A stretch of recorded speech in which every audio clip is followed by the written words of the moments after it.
Today's video is going to be packed with useful tips and hidden areas of Adobe Illustrator. So the first tip relates to logo designing, or even some of those people who work on illustrations, but it can be applied to pretty much any workflow in Illustrator.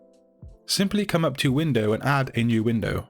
Now you're going to notice that I have the same document but just version 1 and also version 2, as you can see here.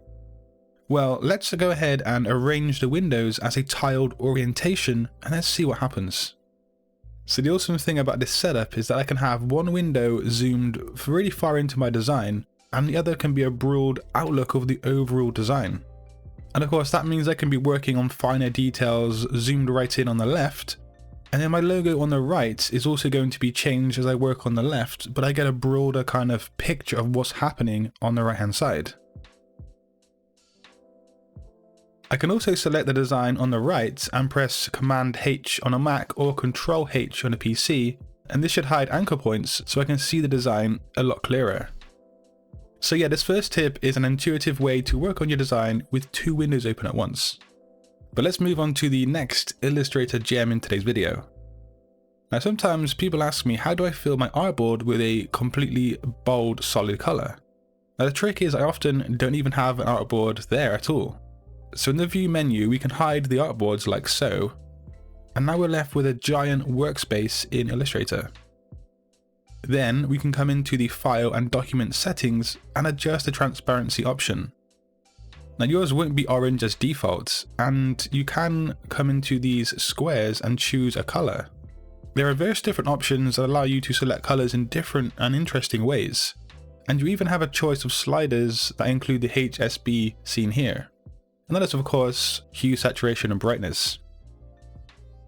So when you've chosen the color, click the red X icon in the top left of the panel.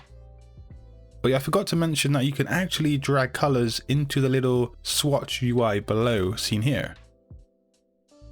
Now I don't want a checked background, and so I'd like to have the same color on both options, which is my cool blue. But once you have chosen your colors, come back into the View drop-down menu and then click Show Transparency Grid. Now you have a giant space filled with a bold color of your choice. Okay, so tip number 3 is a setting that you probably have overlooked. Now, I'm sure many of you know about the caps lock option on your keyboard, as that will actually change some tool icons into a crosshair as seen here. And this helps with precision and also just a view of your design. But yeah, this isn't probably news to a lot of you guys, and you can use this on the brush tools and so forth, but there is a setting that you do want to take into consideration. If you press Command or Control K and then you bring up the preference settings, you can then come into the general settings and there is an option to select precise cursor icons. And this means you don't need to have your keyboard stuck on uppercase caps all of the time, and you can still use the precision crosshairs whenever you want to. Now I often like to use these when I'm working on detailed designs, because some tools, such as the pen tool, do obstruct your view from the design and just your workflow. So yeah, do keep in mind that little setting in the preference settings. So the next tip is actually a few small tips when working with blends. A lot of us know that you can press W on your keyboard and that would access the blend tool, and then you just click different shapes to generate a really smooth blend in Illustrator. Now one issue is that you don't have quick access to curve and, bend your blend, so to speak, because it's in a fixed straight line.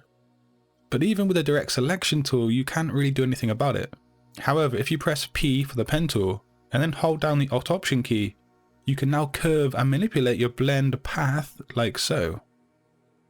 Also, you can hold down the Command key on a Mac or the Control key on a PC while you're using the pen tool, and this will give access to the direct selection tool as seen here.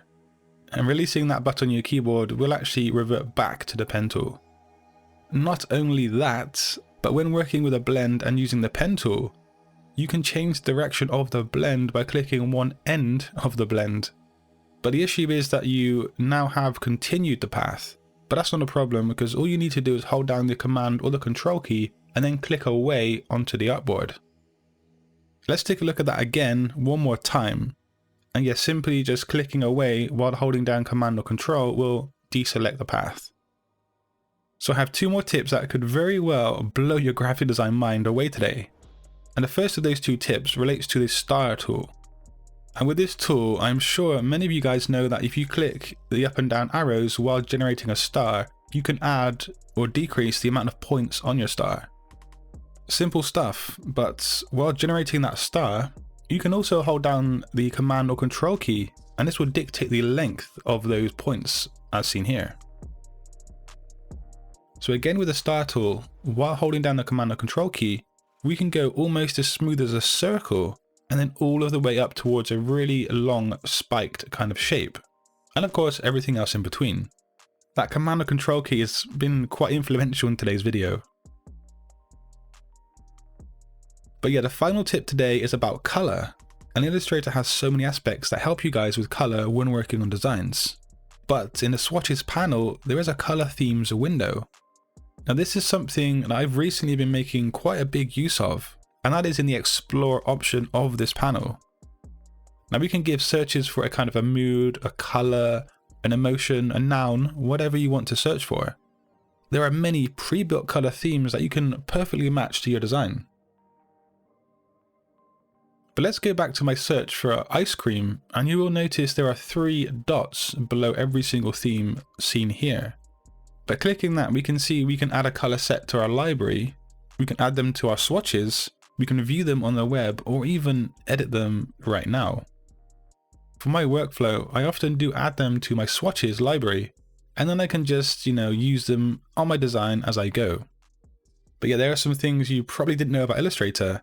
And of course, if you do also want to improve your workflow when designing, check out Millernote, link down below. Also click a video on screen to learn something else today. Until next time guys, design your future today. Peace.